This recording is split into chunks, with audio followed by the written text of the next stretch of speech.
been teaching overseas, haven't you? Well, yeah, I have been, but not today. But I've been on a community practice call and another mastermind call today already. So no time for the wicked. Yeah, it took me a while to get used to European breakfast. Having dessert in the morning is. Yeah, yeah. I'm good with my granola and milk. Toast and jam, man. That's it. Yeah, there you go. I try to just do bacon and eggs is usually what I do. Two pieces of bacon, two eggs. It's good breakfast. Protein overload. And I'm trying to start this intermittent fasting, which says I shouldn't eat anything until lunch. Well, I haven't started any fasting, but I'm still not eating anything until lunch, it seems. Yeah, well, my feeling is given my metabolism, I can do all the fasting I want. It's not going to make a difference. Agreed. I hit that 55 and I got the same problem. I'm totally conflicted because I just watched a YouTube video with some healthy people talking about healthy things, but then all I've managed to put in myself today is half a deck of toffee face. There you go. Love it. The college breakfast. That's right. I might take another hit over here. I'll be curious as to why in the afternoon I'm like, I got a bad feeling. Okay, Well, the funny thing is that, you know, you can take all this great advice, but the fact is if you go out anywhere, like go to a coffee shop, try and find something healthy to eat. Yeah, exactly.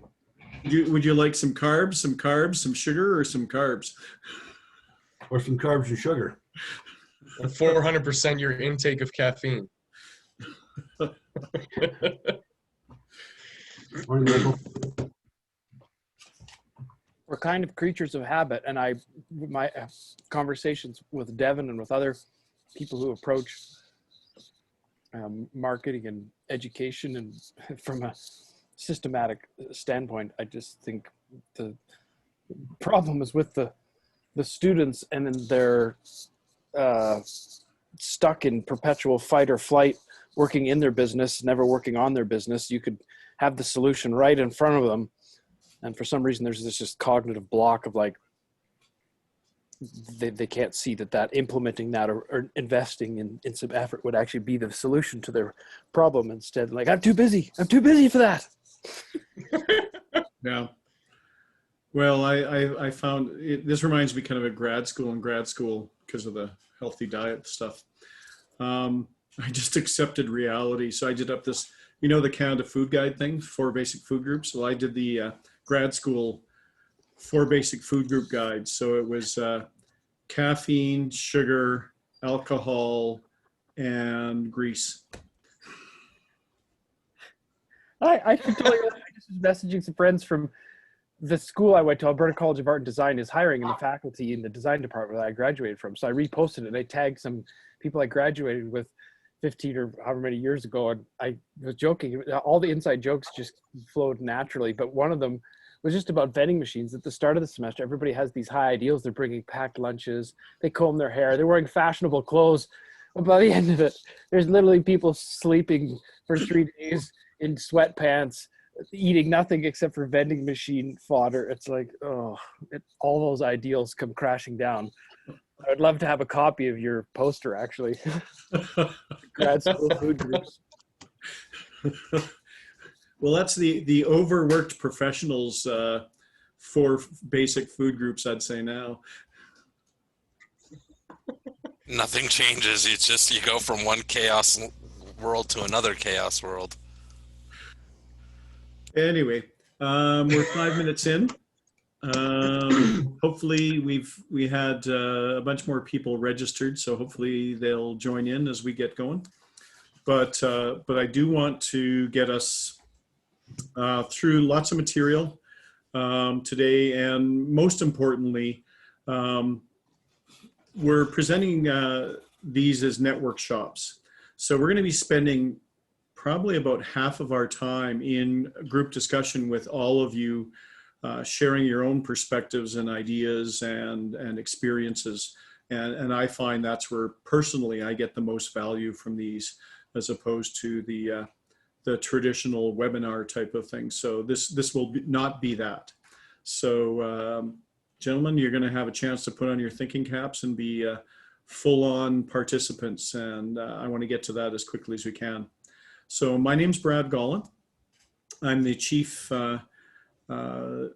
CEvO is my company, and I'm the chief evolution officer. So I'm an executive conscious change agent and a team coach, plus a serial entrepreneur. So I'm on my 8th startup, and on the consulting side, I've been doing pretty much full time for the last 12 years and on and off for many, many, many years. And then Devon, do you want to introduce yourself? I don't have nearly as fancy a title. I just picked president. That sounded right to me, but I'm reconsidering that. I am the president of Seven Tree Media Company. We specialize in helping businesses create content to communicate with their customers in the online space for the purposes of marketing and generating new customers. I used to run a record label, so a lot of this stuff came from trying to sell the unsellable and realizing that there was a lot of translatable skills, tools, tips, tricks, all that kind of stuff that works over here. And rather than trying to make money off of broke musicians and starving also myself, I decided to bring this to a place where there was, thriving businesses looking to basically look for ways for growth hacking and growth marketing. So that's how I met Brad and how we put this presentation together. Thanks, Devon. So to give this some context, within the work that we do, there's an entire kind of framework that we've developed called growth marketing. And growth marketing is really a full life cycle when it comes to growing the business. And it starts off with business development and strategy. And business development is game-changing strategic initiatives that grow the company. It's not what we call salesmen today. It's a pet peeve. So when I say BD, I mean the real definition of business development, which is really growth for the company. So developing strategy, and then strategy basically going into execution mode. Is one of the quotes Coupler I love says, the key to success, it's 2% inspiration, 98% perspiration. And really it is the execution of those strategies. And that's really what today is about. When we talk about executing marketing strategies, marketing campaigns, programs, that's really when we get into the execution. And then that feeds into sales. The better we market, the easier it is for sales to do their job, which is, kind of make the kill. And then this idea of growth hacking is delivering and measuring. So data-driven is kind of the lesson learned from COVID in 2020. We're finding that best practices from the McKinseys and all the great thought leaders in business today is telling us that really where we need to move to is data-driven marketing and data-driven decisions. And so that's one of the things about growth marketing and marketing campaigns and programs is now, the model in some respects is simplified. It's really just focus. You can't do it all. Don't worry about doing it all. Focus on the wildly important. Focus on what's going to make the biggest difference. Act on measures. So this is really talking about when you're designing your marketing campaigns, when you're designing your strategies, make sure that there's measures and metrics in them. Because we can't afford just to throw money at marketing anymore. We have to make sure that we're getting a return on our investment and a return on our marketing dollar. So that means there needs to be measures, and we need to act and adapt and be agile in using this. And having a scorecard so everyone knows where we stand, what's working, what's not, and creating a discipline, because when you're doing marketing, it's kind of like agile development. You go in sprints, and there's a discipline to doing this because it's not a one and done approach. Marketing and growth hacking is an ever evolving continuous thing, and it requires a discipline. So basically, when you start into developing and executing, you've got to have real clarity in terms of your brand and how you're positioning. Because really, when we talk about marketing campaigns, it's about communicating and getting the message out there. But all of your messaging is really creating and building your brand. So you've got to really have clarity of what your brand is. What do we stand for? How do we want to be seen? You know, what is our brand promise? You know, the three big marketing questions we always have to answer in all of our communications. Why should they care? What's in it for them? Why should they believe us? And those things need to speak to our target market's needs, but they also need to align with our brand promise. And that needs to align with our purpose, because really our purpose is to fulfill needs. So, you know, quite often when we think about how do we want to define our brand, listening and discussing with our customers, our target market, understanding the words they use and what's most important to them and how their needs are evolving and what they see as being crucial. And then what we want to do is, as I outline here, we need to qualify and then we need to quantify. And that really is, the customer can have 20 needs, but we need to prioritize them. Which ones make the biggest difference? Which one are the game changers? And really it's again about getting focused. Don't meet all the needs, focus on the ones that matter, that truly matter, that move the dial for them, because that will move the dial for us. So when we talk about brand promotion, when we understand, you know, what our brand is, what the needs are, and then we have to speak to those needs. And again, why should they care? What's in it for them? Why should they believe us? And that needs to be underlying, kind of implicit within all of the messaging, the content, the approach. Always remembering that we're building and reinforcing our brand or distracting from it, and will our messaging be effective to get the desired outcomes?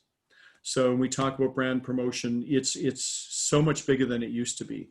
You know, now the whole online marketing aspect, you know, it's unlike we've ever seen in history before, because basically I think today and since COVID, the new normal is online is the #1 channel for marketing. Period.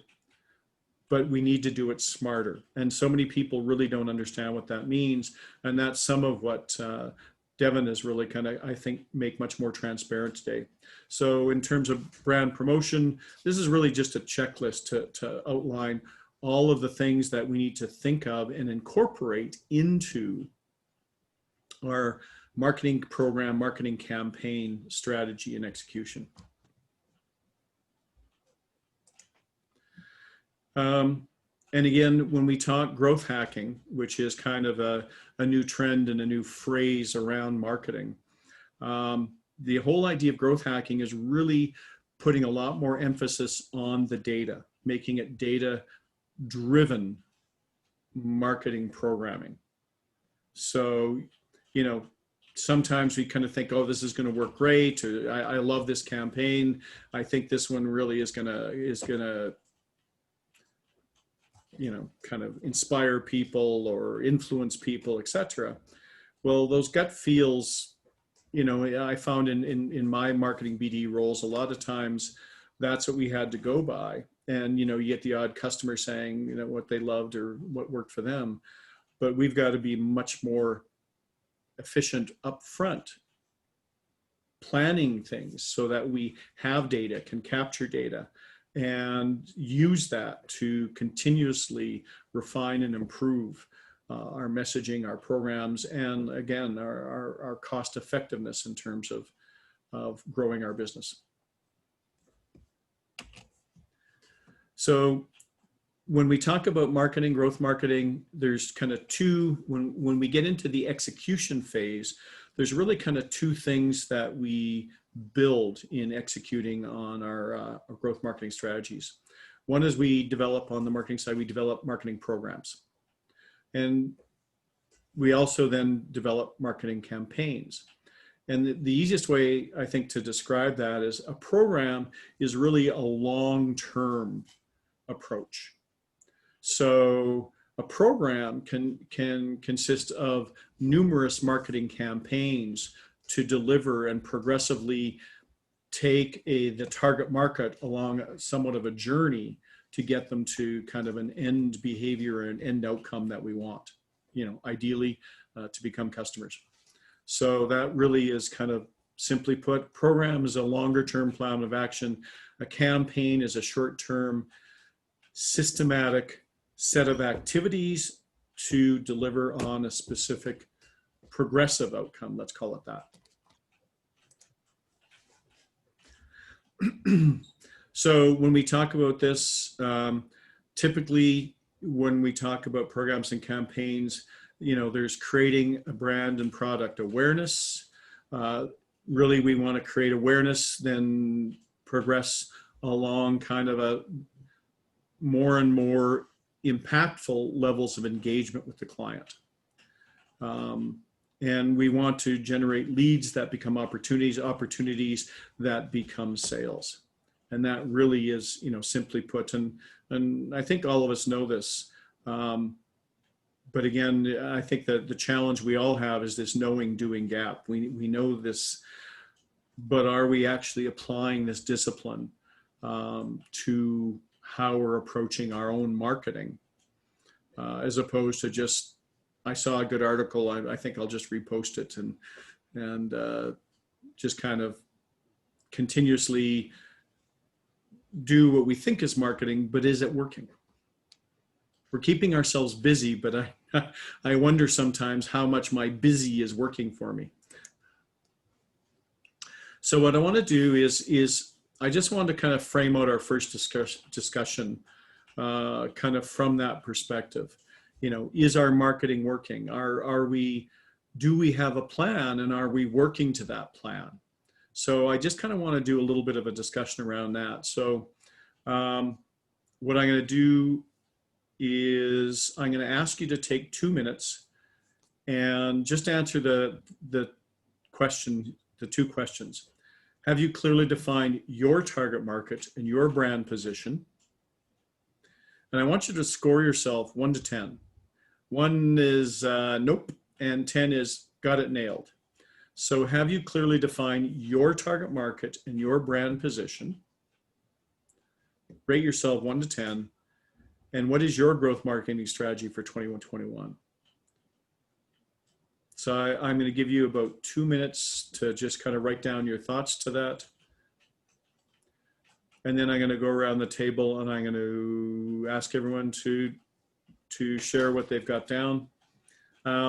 When you go to share, what I'd like to do is before you share your answers, if you can just kind of give a little bit of an introduction, who you are, your company, and what you do.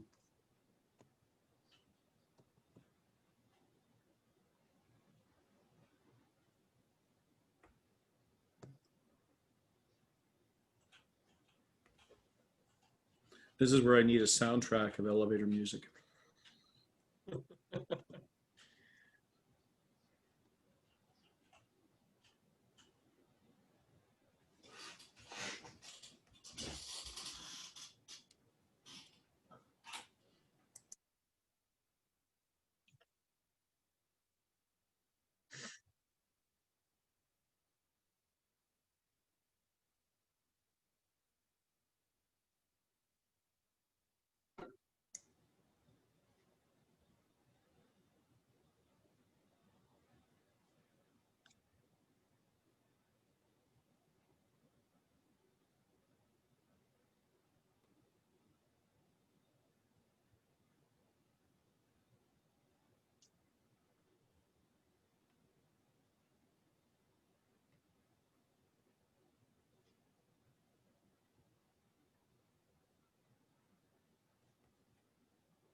Okay, I'm going to get us started here. Ben, you look pretty relaxed, so I'm going to pick on you first. If you want to lead us off, can you introduce yourself, tell us a little about you, and then what your answers are? Sure. Yeah, no worries. So Ben Scheidler, I'm kind of operating as TWAS management right now, but just self-employed, really. The kind of coach, consultant, process improvement guy. I've done uh, a lot in the construction industry over the last decade, from project management, lean management, and quality management. And so that's kind of my target market, is really the construction industry. But specifically, if I was to laser focus it in, it really comes down into I want to really target the owners and buyers of construction services. So the people that are building and paying for the buildings, because I've seen that and I've seen the problems, I've seen the challenges, so I understand what how I can bring value to them in their projects. So that I think so. I've got a hierarchy of that. So I think I'm fairly well identified that. What is my growth marketing strategy?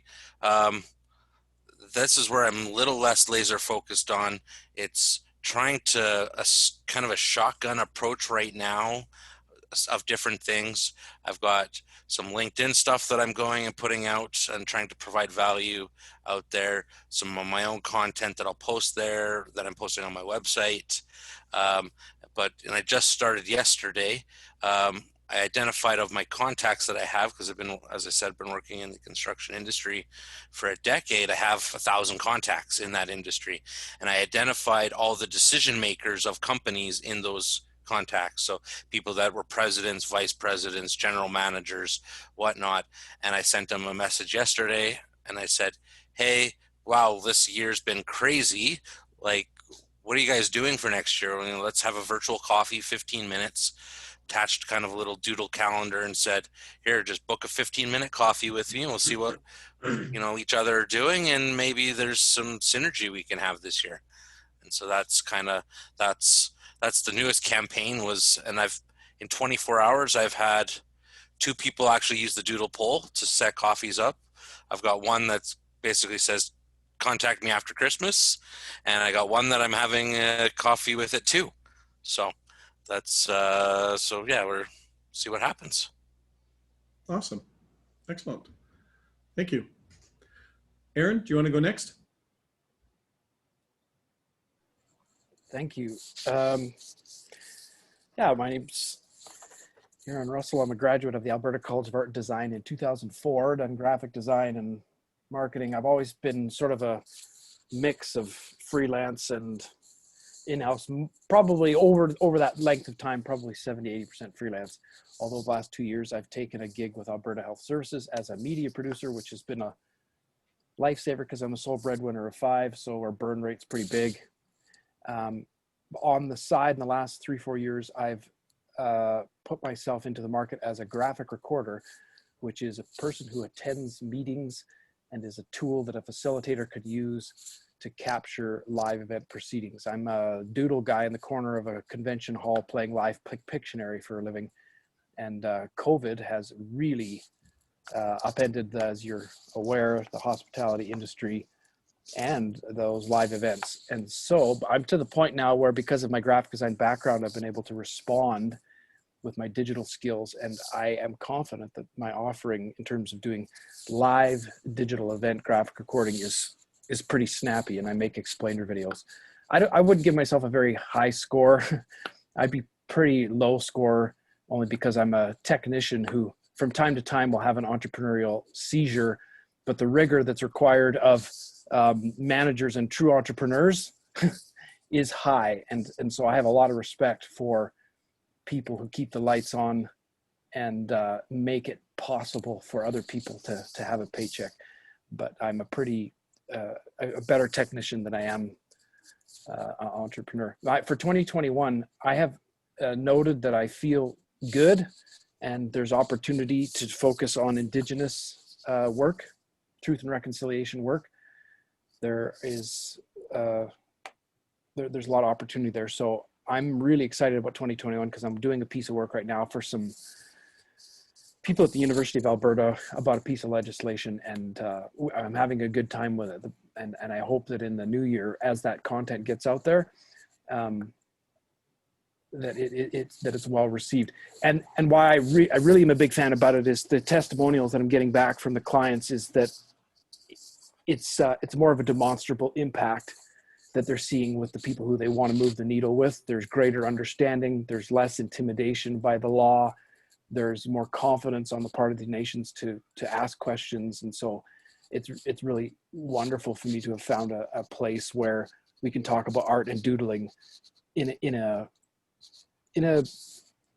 more objective, data-driven sort of way. So that's been really exciting. This time next year, I hope to, who knows, I'd like to work myself out of the AHS job, but I'd have to be doing a pretty good job to beat that kind of security. But I think it might happen.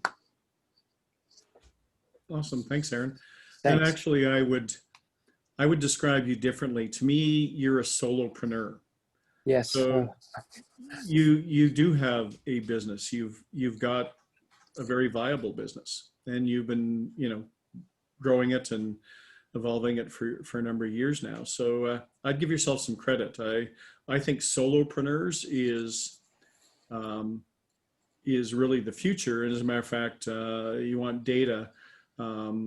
MIT just released their latest version of the future of work, and solopreneurs is the future of work. They estimate that it's going to be 50% of the workforce in the next couple of years. So pat yourself on the back. You're just a trendsetter. I'll take it. I really appreciate that. Excellent. Michael, do you want to go next? Good day. Sure. Thank you, Brad. Of course, I do a bit of consulting work with Brad and Robert. So on the side, when there is some time to do that, of course. Main focus, I've been an entrepreneur since about 95 and in various industries. Been involved as an angel investor, advisor, sat on the National Angel Capital Organization board for a term. My current full-time gig is Insol Health. We have a unique branded product called Sol's Quick Dissolving Strips. You're familiar with Listerine breath papers that you stick in you pull out of a cassette, freshens your breath. We can medicate that technology. The technology is called Oral Thin, and it's classified as a drug delivery technology. So by simulating the strip melts on your tongue, the particular active gets into your bloodstream within 2 to 5 minutes. Massive population who can't swallow pills, a massive population who are pill fatigued, don't want to swallow pills, and even namely children and seniors. So you look at Alberta Health Services too, you look at where I think they're still using pill crushers for some of the senior markets. That creates a bit of a challenge too, where if someone doesn't properly clean the pill crusher, there might still be some sediments on that pill crusher that might be allergic to the next patient. We've currently got 5 products in the market. We have another 10 ready to get branded. And that's where we stand. We are a Canadian headquarters. We have an American subsidiary, and we're focused on the US is our primary market. We have an online store called solsstrips.com. We just opened up our Amazon store. Can't beat them, join them. We've got that rocking and rolling as well. And for our current valuation, we're very fortunate. We've got a great marketing guru on our team. He did digital marketing for GM for about 8 years. He's based out of our Toronto location and does a great job on digital and challenges us. If we want to go this route, he'll bring us back in. So currently on the efforts, I'd say we're probably an 8. In effort, we're probably closer to a 10. For the future of 2021, we've got several customers. We have a B2C, so of course is the online world. Primary target, primary caregiver would be number 1.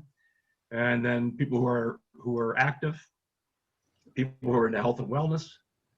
And on the B2B market, we're probably more focused on the tier 2s and tier 3 retailers in the US. such as Albertsons, Kroger's. We do have Walgreens and CVS on the map.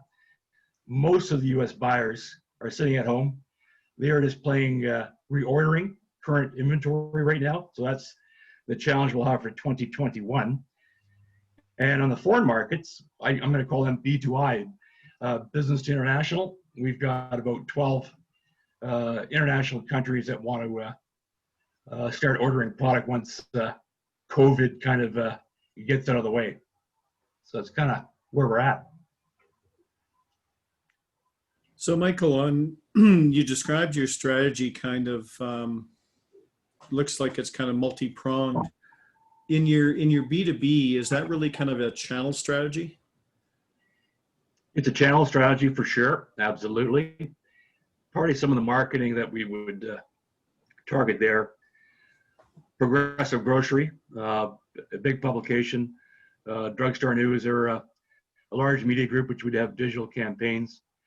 Once we take on a channel and we get some, let's say we secure, let's say Walgreens, we'll have some additional marketing support that we have to provide Walgreens to help them get that off there as well. So you have a kind of your main focus on that B2B, but you'd have that secondary marketing you'd have to help them support, provided we can measure the data, right, and get the right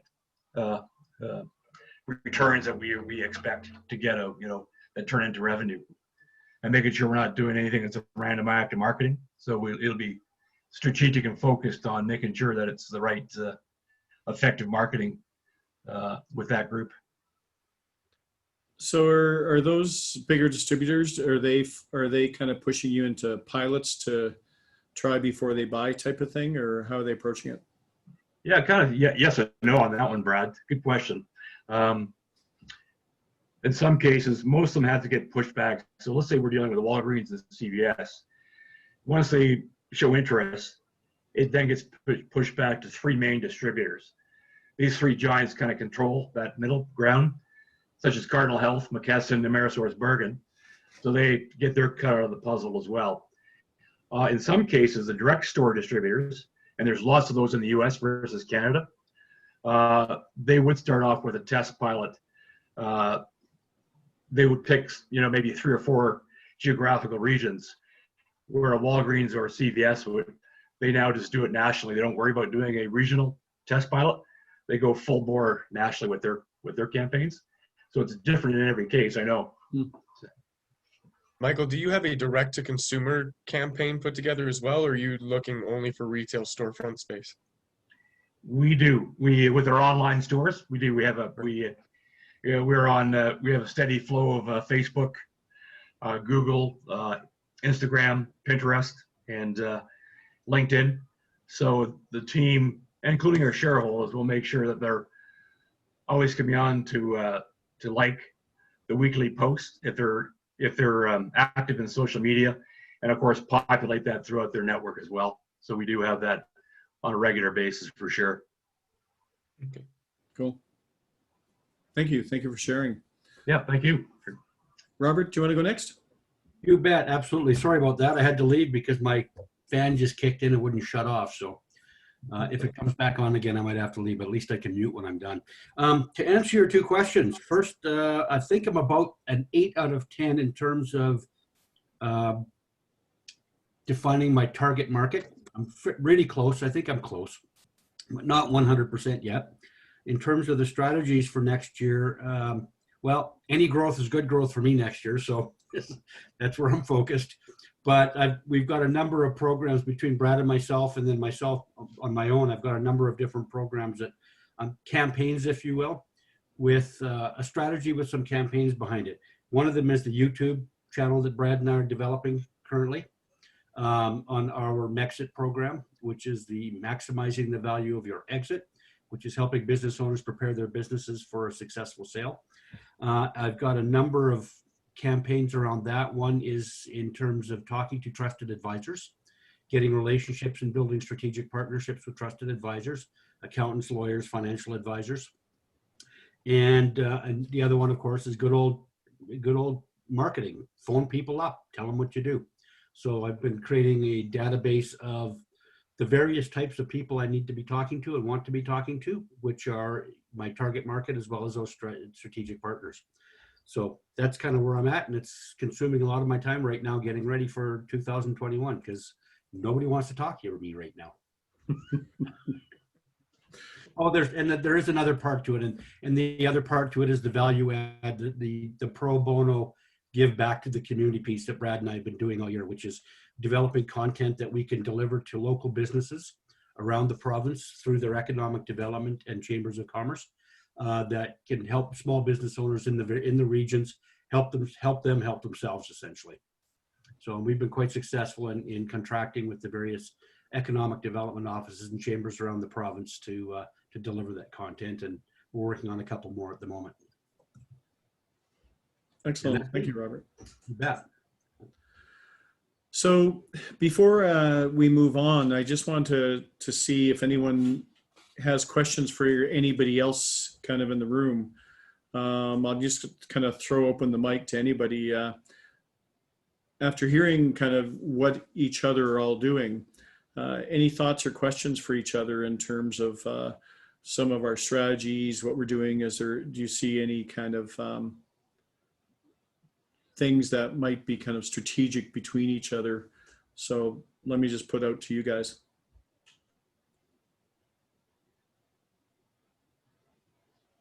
Funny you mentioned that because I had a really good conversation with quite a successful consultant up in Red Deer yesterday who does what Brad and I are doing, but he does it only for partnerships and in the accounting industry.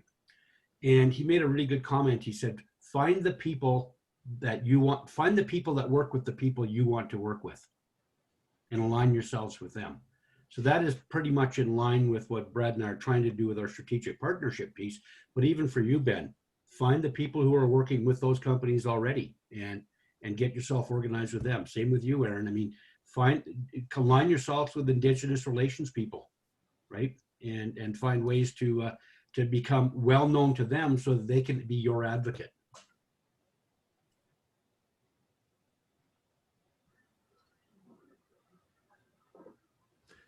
Yeah, because I was thinking, Aaron, the work that you do, you know, that being able to create graphic content, because it actually, I think, is much more compelling and much more influential than articles and text. I think the video is much more effective, but it comes at a cost. But that being said, I can see applications for what you do kind of even embedded within the stuff that Devon and I are talking about. So I think there's lots of opportunities, you know, even just within this discussion around kind of strategic complementary alliances or complementary service type of opportunities. One of my clients, they have 153 First Nations as clients. And they're in the legal profession. Another company I've worked, a past client, they're in the stakeholder engagement world. So again, I think a lot of that stakeholder engagement, some of the stuff that you talked about, could complement there. And Ben, even for you, a lot of my clients are in the engineering construction area, more in the engineering side. But as you know, for the kind of stuff that you're doing, you know, that whole life cycle, they all have a factor, and they all kind of point at each other and say, oh, well, they have to make that decision. But between the architects, the engineers, the general contractors, and the building owners, you've got a lot of people to influence in your work. Yeah, there definitely is a lot of people there, and I'm trying to touch a bunch of them. Yeah. Good groups of people. Yeah. Okay. Excellent. Well, I'm going to cut this. So let's keep going. And I'm actually going to hand the mic over to Devon. And Devon, do you want to take us away? Okay, I'm going to grab or request the control or whatever, the remote. Did you get that? Oh, whoops. Go back. Previous. Okay, here we go. So a lot of what I'm hearing from everybody is that there's a heavy reliance on networks, relationships, and having people inside of those networks that you're going to inevitably serve to some degree, which is a huge part of the whole growth marketing thing. The thing that I think would add a little bit of value here is there was a couple of directions I could have taken with this presentation. So the thing, my main focus is going to be on the purposes of kind of expanding that network, building that network, and reaching more people that can, whether they're in direct competition that know people you want to serve, or if it's going direct to consumer, especially in Michael's case. There's a huge opportunity on a variety of different social media platforms. So we kind of have this growth map here that we've developed that has 3 stages. This first stage right here is kind of planting the seeds, getting to know people, reaching them with stuff that they need to be reached. This next stage is kind of nurturing that growth and building those relationships in more intentional ways through the online channels that we have access to. And then finally, just kind of harvesting the fruits of our labors there by being able to actually inspire people to take action based on what it is that we've put in front of them. So I would assert that there is 3 pillars to what makes a successful marketing campaign and what brings people in or attracts people into you and your business. So the first one is the platform, and this is where your prospect is spending the time. So I would also liken this to where are people's attentions, right? It used to be the platforms were it could be flyers, it could be newspapers, could be radio, television, billboards, bus benches, that kind of stuff. And although there is still a degree of effectiveness there, the attention isn't really there anymore, especially considering, you can fast forward TV commercials, you change the stations on the radio, flyers literally end up on the trash before they make it back to their, kitchen table. So the attention now is in the device in their hand. The people are scrolling on their cell phone, and if you can interrupt that pattern with something, then you have somebody's attention. And when you have somebody's attention, you get the opportunity now to bring value to them. And so that's the second pillar, which is the conversation. So what you're doing now to engage with those people and deliver value to those people in a meaningful way. Now, let's say in Ben's case, sending out an email, hey, let's get on a chat and let's talk and all that kind of stuff. It's a very personal relationship. But if you sent that same email to a stranger, the chances that they're going to take advantage of that is probably slim to none. It's most likely you're going to end up in the spam or ignored or whatever. So there's like a finite resource there when you're relying on that, the network that you have access to. So this is about kind of creating conversations outside of your network and then attracting those people in. And then finally, the last pillar is the offer that you want to be able to make to those people. So you kind of leverage that the value that you've been delivering to your audience, and then use that to kind of develop more leads and then turn those leads into sales. Does that resonate with everybody? Are we all kind of on the same page there? Yeah, cool. So here we go. Oops, too far. So the one thing that after talking to everybody that I've ever talked to in this industry, there's always 3 major problems that most people face. The first problem is that the traditional stuff isn't working. We've kind of already established the reasons why. There's no attention there, so we kind of have to go where the attention is. The other problem is that when people make stuff to put online, it's either very time consuming or the stuff that gets out there isn't doing anything. And if you've ever boosted a post or ran a Facebook ad or any of those types of things, you probably had this experience where people just aren't paying attention to you and nothing's happening. And you're spending a great deal of time trying to reach people and make this content. And it's frustrating. And most people just kind of give up once they kind of realize that they don't know what they're doing, right? So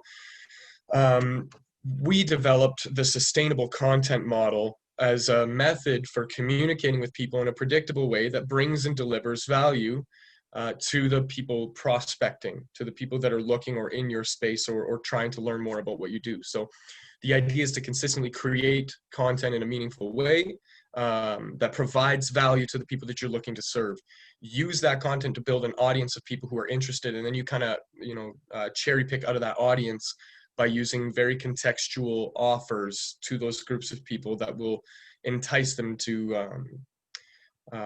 make a decision. So I'm going to use Michael as an example here. Let's just say there's a huge benefit in using the strips as opposed to using pills. And if there was a way that we could communicate in a predictable way with a group of people over and over again about, all of the different benefits here, the health and this and that. And then let's say a small sector of that group is people that are, into fitness. And one of the things that you can offer them is, strips that produce or give vitamins, for example. I'm spitballing because I don't really know exactly what you do, Michael, but let's say that there was a vitamin strip that was specifically for fitness people. Well, you can target that group of people now inside of your audience with that very specifically contextually, and then those people are going to take advantage of it. But if you try and say, well, a bunch of fitness people swallowing pills is tough, it's not going to resonate. And so this is about kind of, as Brad had mentioned, data-driven development of creating content and putting it in front of the right people. So does everybody follow there on that? Okay. Very precise. So now, Yeah. after we kind of have that content and I was just going to say, part of our, as you get into the, let's call it dysphagia, people who can't swallow, like medically, could be Parkinson's or autism. So we have some special little micro targeted campaigns for that demographic. Yeah, and this gives you that opportunity to segment your overall audience into, each one of those different subsectors, right? So the next step kind of in our process would be to map out the path, and we call this the customer experience path, or the more commonly referred to as a sales funnel. So where do people discover you? How do they, what kind of value do they expect or need from you in order to make a decision? How do you prove that you're an authority in your space? And then finally, what kind of call to action can you inspire them to take? What can you get them to do that's going to be predictable? And then once you have that established, you can kind of test and tweak all of the different elements of each one of the steps of that. So let's say high level here, Facebook ad to a landing page. That landing page has a very specific offer that a certain group of people inside of that offer are going to be interested in some kind of an upsell, maybe like a bulk deal. And then finally, a thank you page. And so that's kind of what we're referring to when we talk about the customer experience map. So just making sure that every step that a customer takes going from discovery to opening their wallet and giving you money is very predictable and measured, and we can keep control over that and inevitably optimize it. So, so there's a bit of a delay when I click, so I'm just waiting for the next slide here.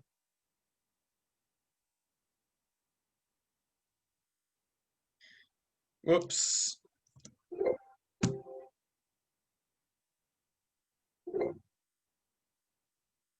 Here we go. Okay, so inside of our 3X growth map, we start with targeting the right audience, which is kind of what we were mentioning, what Brad was mentioning at the very beginning here. We target the right audience. We plan content in a sustainable way that's going to reach them, so you're not guessing. You basically get a Costco bulk bin of content that you can pick from and use it to test your hypothesis when it comes to your messaging, and then you create that content and get it out there. The next step is to create that funnel and make sure that you have everything in place now for the predictable steps the customer is going to take. You distribute that content and then measure the results from your ad campaigns. And then finally, you create contextual offers now to retarget that group of people so that you can optimize this process. So everything here is all, as Brad mentioned, data-driven. It's all intentional. We're trying things out, we're measuring them, and we're doing them with micro budgets. I worked with a business that so they do home security systems. They spent $5,000 on a direct mail out to a very hyper targeted neighborhood, and saw 0% return on that ad campaign, going, just doing that direct mail out flyer. Nothing, absolutely nothing. So when we started moving their same messaging into online, we were able to actually, see what people were engaging. What demographic are they? Are they young people who need these security systems? Are they old people who need it? Are people more interested in life alert, or are they more interested in the 24/7 fire management? So we were able to divide up their solutions and specifically target who it was exactly that was actually taking action on the offers that we were creating. Another example, House of Cars, we did a podcast for them. So we created a long form podcast inside of the 20-minute conversation where they were talking about financing or something. We repurposed it. So we chunked out little 1 to 2 minute segments of their videos and put it out. In one video, they talked about college kids trying to build credit, but they also talked about people who have bad credit. And the messaging there is very different on both sides. And so the offer that each one of those different people are going to need are very different. And so it helped them be able to kind of micro segment up their audience and create those offers more intentionally. Same thing happened with Ascendant Financial. They did a long form podcast where there's a lot more education in what it is that they're trying to create. So I helped them with their first 10 podcasts, just so that they could see what the process was. And now they're talking about these high overarching ideas, educating the general public. And then they run a secondary ad campaign to anybody that was interested in that, saying, hey, let's get on a meeting or a webinar or whatever, and let's talk a little bit more in depth about solutions that fit you. Finally, this was my favorite one. Actually, it's my ex-wife's tattoo business. So don't worry, we're friends still. It's good. She had this dream of becoming a tattoo artist, and she never believed that she could actually make it happen. And, in the early stages of my career, becoming a marketer, I took some of the principles that I learned in a lot of the courses that I was taking. I started applying it into what she was doing. And so what we did was created a website. It was just a landing page. It said, hey, get a $100 gift card from us. Here's some of the work that we've done. Just give us a name and email. We'll get in touch with you. We'll send you that gift card. We ran targeted ads to people in Calgary interested in tattoos. That's pretty much all we did. And then we created some high-speed drawing videos, and we got people interested in what she was creating. And then we retargeted them with those gift card offers. And we went from zero, absolutely zero, in-home tattoo studio to getting about 5 to 10 leads a day, which translated into about 2 or 3 customers every day for her. So she went from nothing to about $800 a day in revenue, just being on her own with her own tattoo chair in a bedroom in our house. So the idea is create that high value content, put it in front of the right people, measure the kind of results that you're getting, make sure you have an intentional funnel to follow, and then create offers that people are going to be interested in. If you fail on that first one, you're only spending $10 or $20. Like the budget we had for the tattoo studio was $10 a day. So it's not like $5,000 gamble, fingers crossed, hope this is working. It's a very intentional program, as Brad had mentioned, about how we create these individual campaigns and use them to measure our results and make sure that what we're doing is actually working effectively.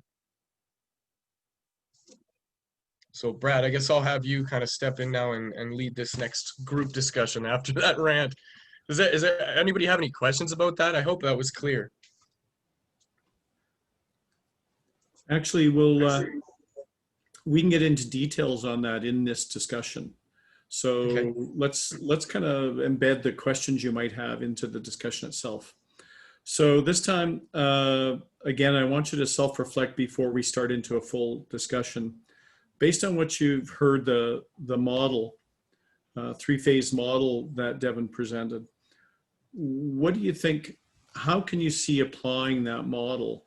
Or could you apply that model to enhance your own growth marketing? So what I'd like you to think about is could you apply that to what you're doing? What, from your perspective, is the biggest challenge? And kind of where are you getting started when it comes to 2021?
So I thought I'd put on a little background music.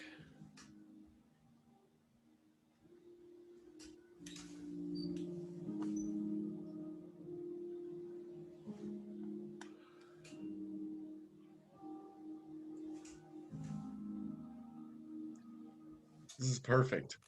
Okay, enough background music.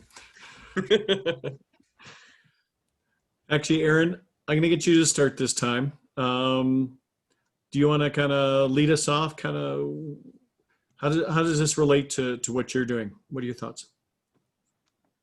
I'm having a hard time staying disciplined enough to keep my thoughts focused on what it is that I said I do and who my target is. My brain's kind of all over the place. So I need to, I like to spend more time with those three phases. I've had experiences with those things from a past life of doing marketing for a dental office and a lot of health and wellness tribes. So the role that co-created content plays is always something that's interesting to me. But back to my people, I guess I'm trying to think of what would be valuable content for facilitators who are working with Indigenous communities that positions me to be able to solve that problem. Other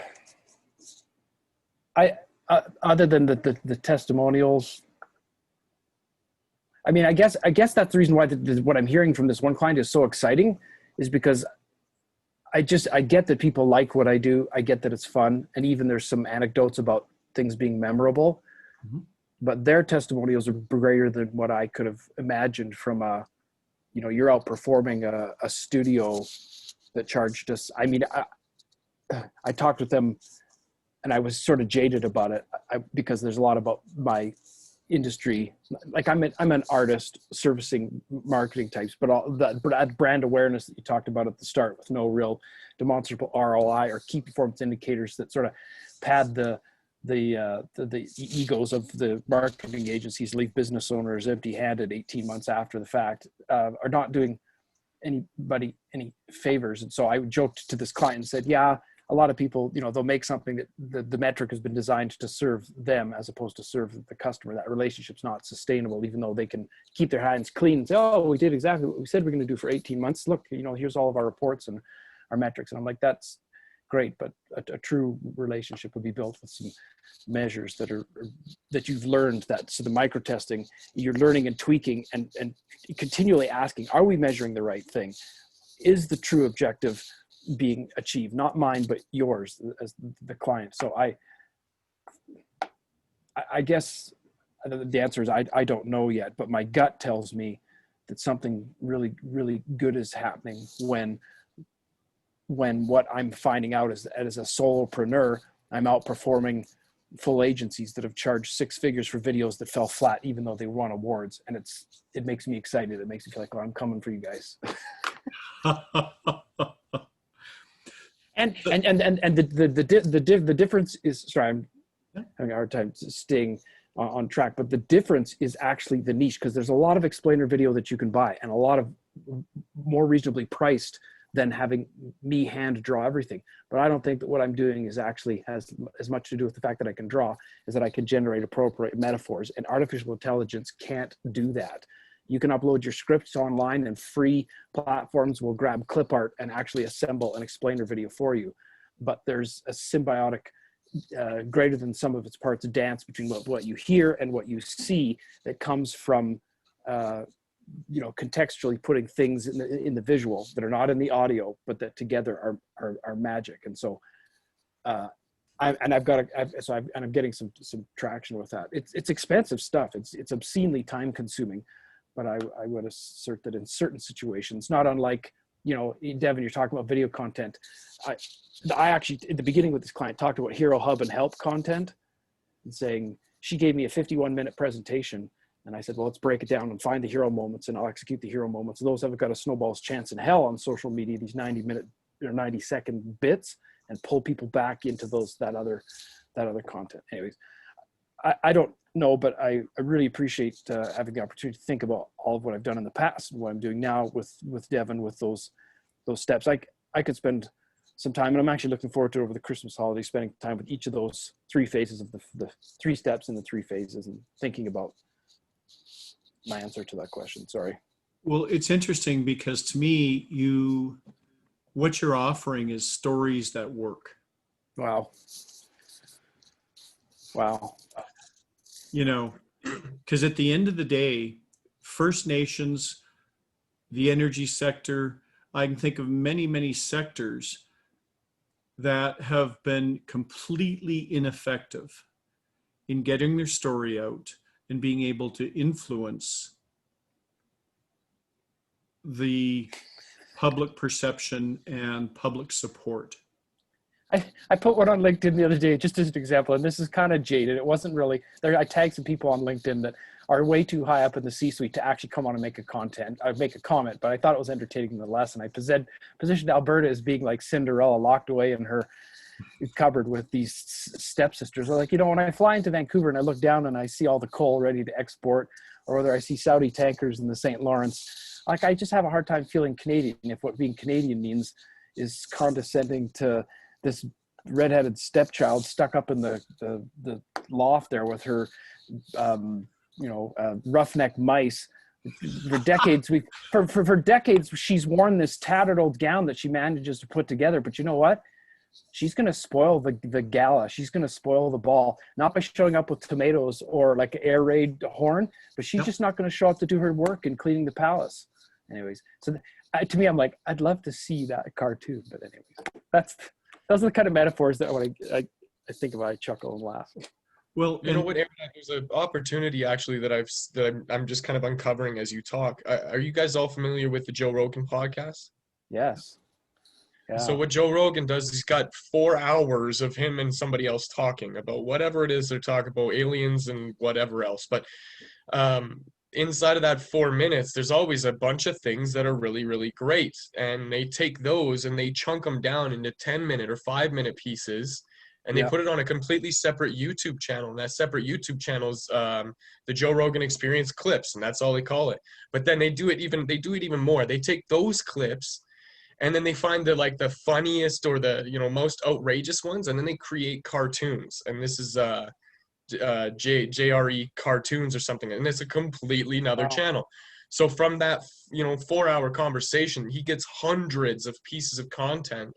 And I wonder, Aaron, if there's something that you could create inside of when we have conversations, or you have conversations with other people, you create small, just 5-minute or 2-minute little clips of you doing what you do, and then just create that as your sustainable content, because you're already doing it, right?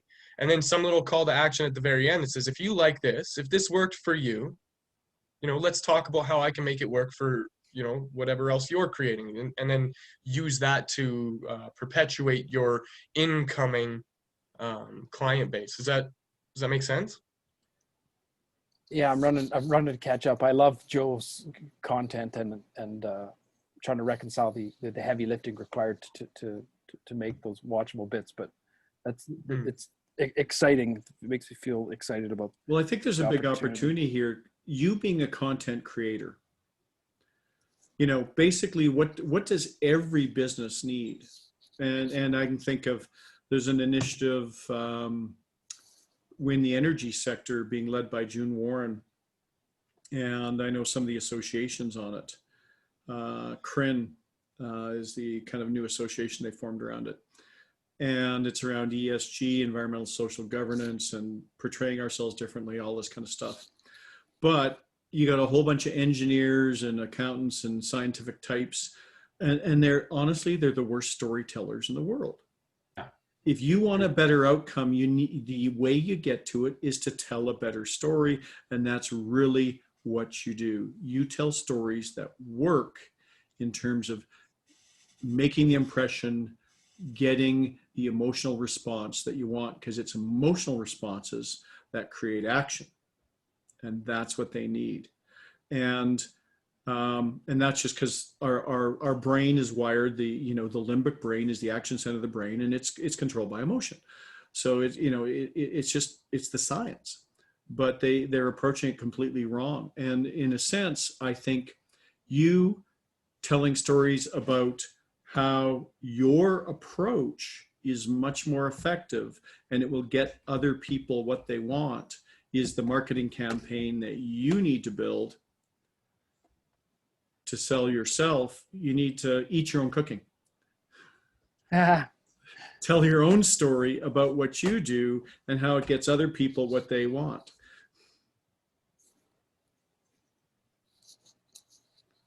And I think you've got several micro target markets because I think you can take, again, a partnership approach.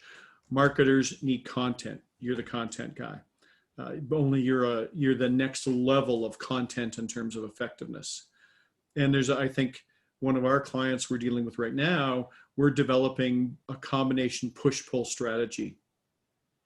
So, the push part is directly going after the people who would buy our services. But quite often, what you don't realize is the people aren't necessarily the end clients. They may be the agencies. They may be other kinds of consultants, business advisors. The end consumer, quite often, I think for you, is the organizational executive or business owner type of thing. And that's the pull side is getting out to think of them as the consumer and getting them to believe that, hey, we need better storytelling that's like this. But your access to them, the push part, may be through partners. Yeah. So anyway, just some thoughts around that, because then if you kind of take that thinking and then you feed that into Devon's model, then I think that starts to create an opportunity for you to just test out and see, okay, start building micro messages, which ones work, which ones don't, to which segments. And again, I think you got to be careful boiling the ocean, because where is actually money being spent today? Entrepreneurs every entrepreneur needs what you're doing, but they can't afford you. yeah. So create relationships with them and strategic partnerships with them. So they may be good partners, but who's actually got money to spend? And that's probably government. I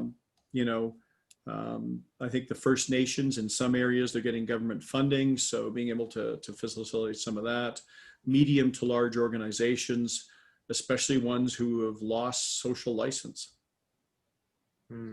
Yeah, this year's been exciting to have, the energy companies have had me in there, and I sign NDAs and do some of my best work that I could never show, but it sure is interesting to be a fly in the wall, to hear different groups. I mean, as a professional fly in the wall, I could be in public, private, healthcare, social services, addictions and mental health, post-secondary, or energy on any given day, and listening to different groups talk about their various supermans. They're hoping everybody thinks technology is going to save them.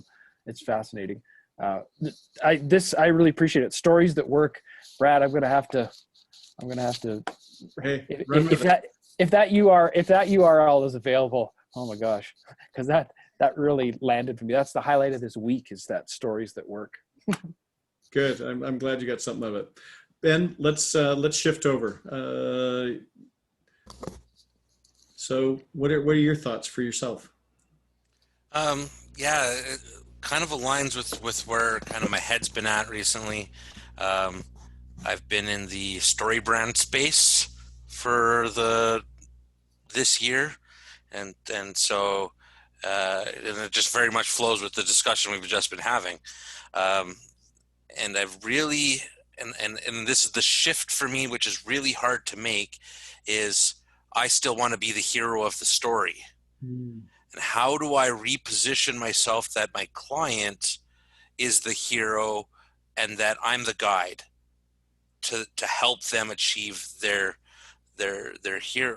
story, right? And so, and the languaging around that is really difficult for me to do, because I'm not a great wordsmith. It's not a skill I have yet. So it's like, and so it's a challenge for me. Part of that's just mindset issues as an engineer. I think that, my mindset is that engineers can't write well and can't communicate well, but it's something I'm working on. and that's, yeah, what's their challenge, and what can I do? Part of what, like, kind of the tagline or emotional appeal that I kind of clicked on this week, and I don't know if I'll use it, but it's helping, project managers or project owners sleep at night, right? Because how often are these guys and business owners staying up at night worried that they're not going to be able, the project's going to go late or over budget, or that they're not going to have the funds to pay their people, right? These times, helping them sleep at night is, I'd like a good restful night's sleep. So that's kind of the frame I'm at this week. I don't know if I'm going to use it, but so that's kind of where I'm at. It's brilliant that you're already on the track of emotional transformation. That's one of the big principles that I cover a lot, is that, yeah, features and benefits are really great, but what is going to make people create or take action is that emotional response to what happens. So it's good that you're already in that mind state. Keep exploring that. Yeah, people buy on emotion and they backfill with logic. Yeah. Wow, that is really good. Yeah, that's great. Which ruins every engineer's mind, because we always like to be so rational. But the fact is none of us are wired that way. No. Yeah. But engineers like to think they are. Yeah. We try really hard, but it's still the case. Yeah. And I think where you're going, I know a lot of the work that I do is kind of, like you said, reframing. If you think that really your role is like a servant leader, your role is as an enabler. And I really like what you described when you talked about, I need to make my customer the hero of the story. So I think starting to dissect your target market, who is the person that you need to truly sell to? Who's the person that you need to win, who's going to make the decision that I need to get Ben in here? And what's keeping them up at night? Because I think one of the big things we have to, and Devon kind of pointed at this, is the difference, particularly in the new normal, the difference between aspirin, Michael, you'd relate to this, versus vitamin pills. Because when things are, and people feel in crisis, under stress, what they're looking for is solutions to their pain. Selling things that are good for them doesn't sell in times of crisis. Selling things that address their fears, their anxieties, their pain points. Yep. That's really what they're looking for. And so I think where you're digging below the surface, on time, on budget for a project, well, that's ancient. But really, if it's not on time, it's not on budget, what's the effect on them? Well, it's stress, it's sleepless nights, it is fear of losing their jobs. It's their companies or their whatever their business. Yep. And so if you look deeper to that level, that's where you start to make the emotional connection. Because what do they need? Well, they need something or someone to save them. And I think first you got to save them, and then you need to make them look like the hero. But if they don't feel secure that they're going to survive, they're never going to believe that there's a potential to be a hero. Yeah. Yeah, it's your Gandalf or your Yoda kind of just grabbing them. Okay, you're on firm ground. Now go and fulfill your quest, kind of thing. Definitely, and it's just all there. I'm just trying to figure out what that is and cycle around on it. And Rob's probably seen the iterations of my posts on LinkedIn over the last 6 months, and that how it's evolved and trying to make it more so that way. Well, you're trying to make yourself a lovable engineer. It's a tough sell. That's a tough sell. Everybody loves the engineer show up. But you know what? A good new brand. To Brad's comment, and also to Devon's comment, is that emotional piece. You need to understand that if you're going to be able to market to the people you need. And I love the fact that you're following the story brand idea, right? Because you've got to make them the hero of the story. Yeah. I mean, that's something Brad and I we grapple with all the time, is how do we make them the hero of the story, and it's an important piece of it, because if you make them the hero, they're going to want to hire you. Yeah. Right. Yeah, absolutely.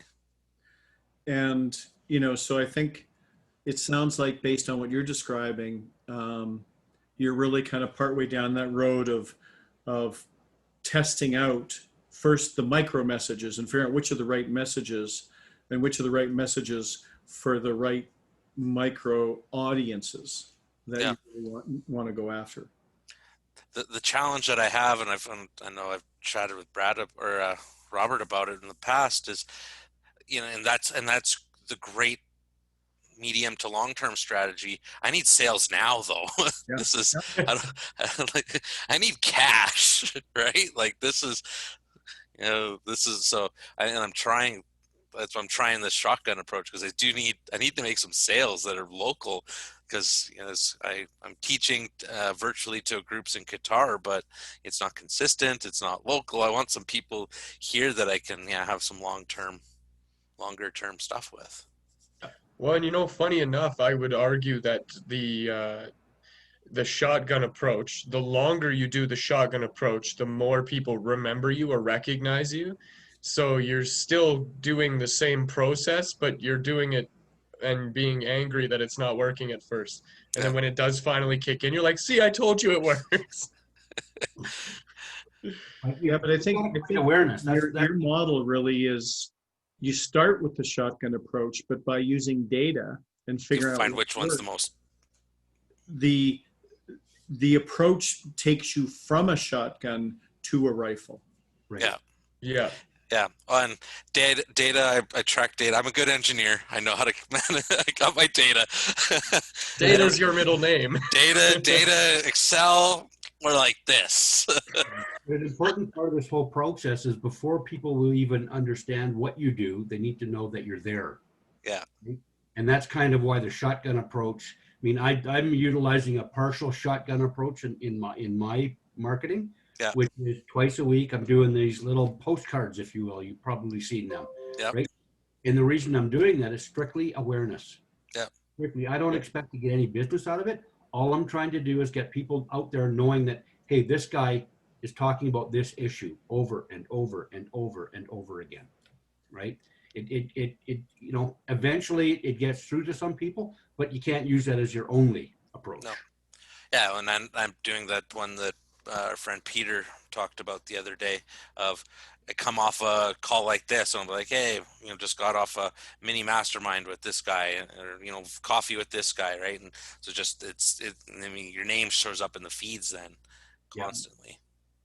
Well, let me so Robert, let me kind of add to that, though, because in a sense you are targeting, because, you know, when we first talked 2 years ago, it was kind of general business consulting. And if you look at where we're at today, it is much more laser focused to, you know, small, medium-sized businesses that 3 to 15 million in annual revenue, that have, you know, basically boomer owners, that 55 to 75-year-old owners. So you think about that, and it's become much more focused. You know, for you, Ben, my suggestion, if you don't mind, is where is the money being spent right now? When you look at construction, when you look at building the kind of projects you're doing, where is the money being spent? Because, like you said, for everyone, you know, got to generate cash flow. Well, shotgun's going to be really broad. And for me, you know, entrepreneurship 101 is see a need, fill a need, but where's their money? Yeah. I mean, a shotgun will get you a duck, but a rifle will get you a moose. But where I got both in the closet. Perfect. and this is where your market intelligence, where are the mooses? You know, because right now, don't know. That's what I don't know. Construction in Alberta ain't looking good. I know. That's why I'm trying to pivot out a little bit. Construction in Vancouver, central BC. So right now, you know, Ontario, and one of our clients is on construction, smart building enabling technology. And all of their major clients I've interviewed, focus of the work's all Ontario, and some on the West Coast. and Yep. infrastructure too, right? There's going to be some infrastructure projects coming. Well, and I know 3 engineering firms who just bought other engineering firms are doing a ton of M&A, and all their acquisitions are in the infrastructure area. Yep. And I've targeted a few of those wastewater engineering companies because I do have some experience in that industry, and so it's um, yeah, it's lots of contacts. We're trying to. So I think narrowing it down to those areas that actually have money or will have money. Trudeau, I'm not sure. 6 months ago, he talked about the government putting together a plan for $600 billion of infrastructure spending over the next 20 years. Now, even if half that's, viable, then that, money, an old friend of mine used to say, money doesn't talk, it screams. Yeah. Part of the challenge that I know that I have, and I'm sure, by extension, you in a sense, is we need to find out where our customers are actually spending their time. What are the media outlets that they're actually spending their time paying attention to, whether is it social media? Is it radio? Is it television? Is it something else? We don't know. And that's part of the challenge we've got. Baby boomers are not particularly tuned in to the technology, social media piece, as well as the younger people are. We need to find out where they're being tuned into. Is it radio? Is it something? So we don't know. one of the things that we actually looked into was where the older demographics of people are, and Acorn stair lifts. This is one of the brands that we've worked with. So the bigger problem was not should you do this or should you do that? It was, where is all the attention? And everybody's first idea is that older generations aren't on social media, but actually what ended up happening was with Facebook specifically, it started out as the younger crowds, the college kids, and then it slowly but inevitably evolved to actually now the old people are on here and all the young people have left and they're on places like Instagram, Snapchat, and TikTok. Yeah. So there's this kind of graveyard of young kids accounts on Facebook, and their actual reach now I think is 2.8 billion active users. That's not including the bots and the fake nonsense. That's their active user count right now. So there's a huge opportunity, and the problem is what content gets their attention, what content gets them involved and makes them want to participate in whatever conversations are being had. I love the water cooler effect. Holding up their grandchild and saying, hey, do you want to make sure you can help them out after you've retired because you actually have some money from selling your business? What's your legacy? Yeah. Actually, it's funny. There's this trend of marketers who are marketing to marketers, and rather than using the cliche, Brad, I know you get that one. Rather than using the cliche like banners or flashy things, they've hacked the system, and what they're doing now is they're just sharing like a picture of them and their daughter on a fishing trip, or a father-son duo, or just a guy out on the beach, like just regular photos. But then when you read the headline, because you're like, I don't know this person. So it creates this pattern interrupt, and then you interact with it. And I found actually just kind of monitoring that as a case study, for the last about 3 months, it's been happening. It seems to be working, but that will inevitably, evolve too. People will catch on and ignore that too, but Just becomes noise. yeah. I tend to think that I flow where the algorithm is friendly. Like if I had a piece of content that I put it out there, to me, Twitter feels like sponge toffee, and every platform on its way up feels like there's a life cycle where the algorithm, they're building, and then they flip the script and they become a data company as opposed to like, a social company, a data company, because they can mine. But I also think there's a life cycle to that, and users, like I deactivated my Facebook, and I'm a heavy user for 9 years, heavy Facebook user. I told my wife, I was like, I got served an ad for a sex doll. And I was like, you know what? I think I need to rethink my life.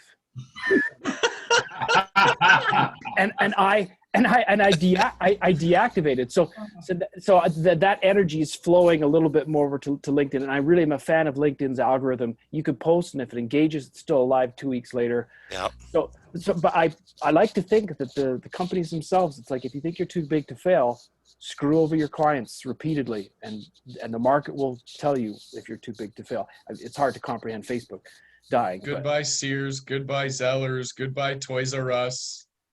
Yeah. Even J.C. Penney, some of these other, like, the big companies. Well, that's just the retail apocalypse. But I just, as another side, I had a summer job. Before AHS, I was underemployed, and I was bleeding out. And a good friend of mine, a structural engineer, who's an amazing entrepreneur, he always was like, I'll hire anybody on a 3-month contract because it takes me 3 or 4 people to find a keeper. And his entrepreneurial spirit, there's no conversation I ever had with him that didn't begin or end with a calculator, or him like doing a spreadsheet and running some numbers, which is an attribute that I don't have, but I envied him. And I was in his business making cold calls in 2017. Imagine that, literally all day just making cold calls, trying to set up business development appointments for him to talk about structural engineering. And it worked.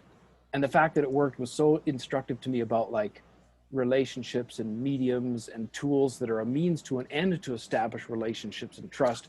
But he didn't have a LinkedIn. He didn't have anything. But I went with him and watched him like talk to people.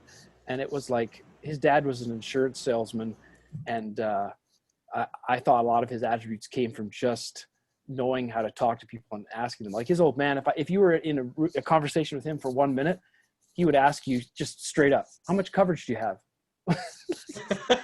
Like, just anyways. So I'm fascinated by like a little bit of the resurgence of, you know, the relevance of direct mail, because, you know, the landscape, there's new, you know, all the prophecies of the paperless office, or all the prophecies of VCRs are going to kill the movie theater. But eventually news settles down into an equilibrium, and relationships and trust eventually rule the day. And people who can work the phone, like what I found out was that there was business development people on the other end of the line, and they were accountable to make those connections. So it wasn't like, you know, breasting somebody's dinner up to sell cell phone plans. It wasn't that hard. Anyways. The other thing too is people want to work with people that they like. So relate back to your comment there about relationships. You have to create and build relationships, or they're not going to do work with you. But in order to get there, you've got to get in front of them. And to get in front of them, you have to have a reason for them to talk to you. And that's kind of where we're getting at here, right? Yeah, it's where are they congregating? What are their groups that they're in? You know, are they in skeet shooting groups and we go and hang out there? Are they in fishing groups, or are they in target shooting groups? This is where our martial arts groups. These are things that I do. So are they in those groups or not? Or where are they at? So it's and then we can have conversations with them, provide value, and then they know, like, and trust you. And then we can go, and then we can start offering and doing business with them. Okay, so Brad, I refuse to curl, so that's on you, buddy. Okay, so I need to kind of bring us somewhat to a close. So great discussion, guys. In the presentation, which we'll share, are some other tools and just some other samples of what Devon's been talking about. Just kind of how to structure campaigns, samples of for some different sectors, some models around content, and why some things catch on. There's a great article and a link here for video. But bottom line for all of us is, for growth marketing, we need to, back to the old funnel. We need to get exposure to a lot, and then bring it down to the ones that we can influence to actually make the decisions and become customers. So I need to close it off. What I'm going to have in the presentation that you can download, these links are to actual other resources, a combination of YouTube and articles of things that can kind of reinforce what we've been sharing. And then one thing I wanted to put out there, and we'll do this offline, we'll do it through LinkedIn and other things, is we're thinking of putting together a once a month growth marketing mastermind group. So maybe thinking about starting to build a group of people really kind of interested and focused on growth marketing, and having kind of a regular meeting, kind of 1.5 hours, to do that. So if you guys think that's of interest, please get back to us, and we'll look at getting something like that organized. And we can continuously add to the group if there's others you think might be interested. But I wanted to close off. I want to thank everyone for your input and your involvement and taking up the time. What I'd like to do is I'll just do once more around the table and just give everyone a final word. My contact information, Devon's contact information is on here as well. But Aaron, I'm going to start with you. Any last words to close off? Thanks for allowing me to pop in. I felt I don't know, about as the digital equivalent of walking into a strange room, but it's exciting. And my business development strategy has just been the first hits free since I started this. Yeah. And I have had really a lot of fun with it. Sometimes I have the bad habit of trying to predict and judge which contacts and prospects are going to progress, but I've sort of since given that up and just said, just plant seeds, just plant them.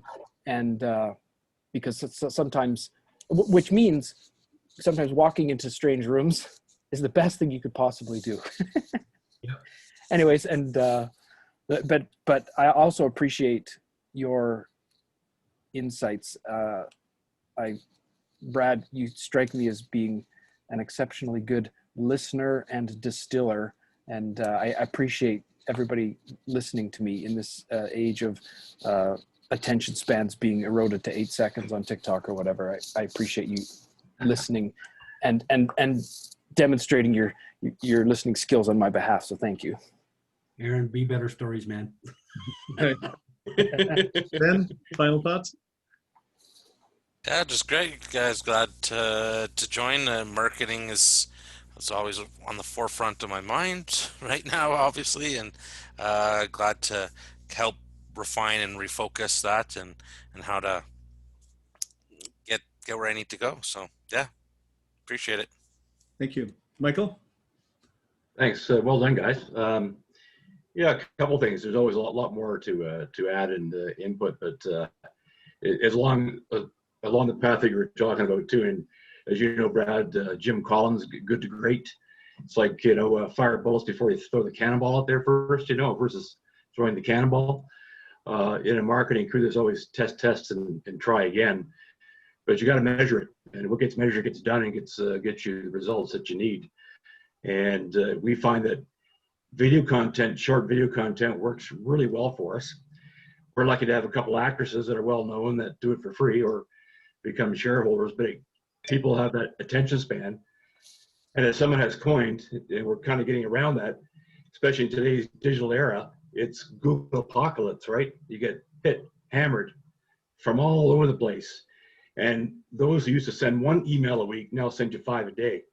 So what message is going to get out there consistently and deliver the results that you're looking for in the back end? And that's the fun challenge that we all have. So, but anyways, love the approach today, and I think that was well done, guys.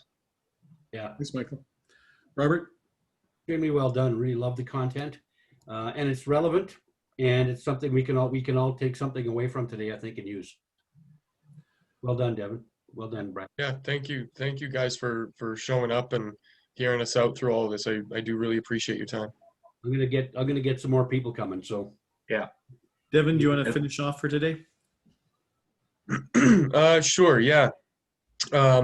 Anything that you guys are doing inside of your marketing or just organization growth, if there's insights or anything that you guys need in that respect, I'd love to just make myself available to have those conversations with you. So I'll put that on the table, and moving forward, if there's any just kind of vagueness or questions that you guys have, then we'd love to just kind of get to the bottom of that too. So again, one more time, thank you so much for being here, guys. thanks for presenting. Awesome stuff. Thanks, everyone. Greatly appreciate everyone's participation, and have a fantastic weekend.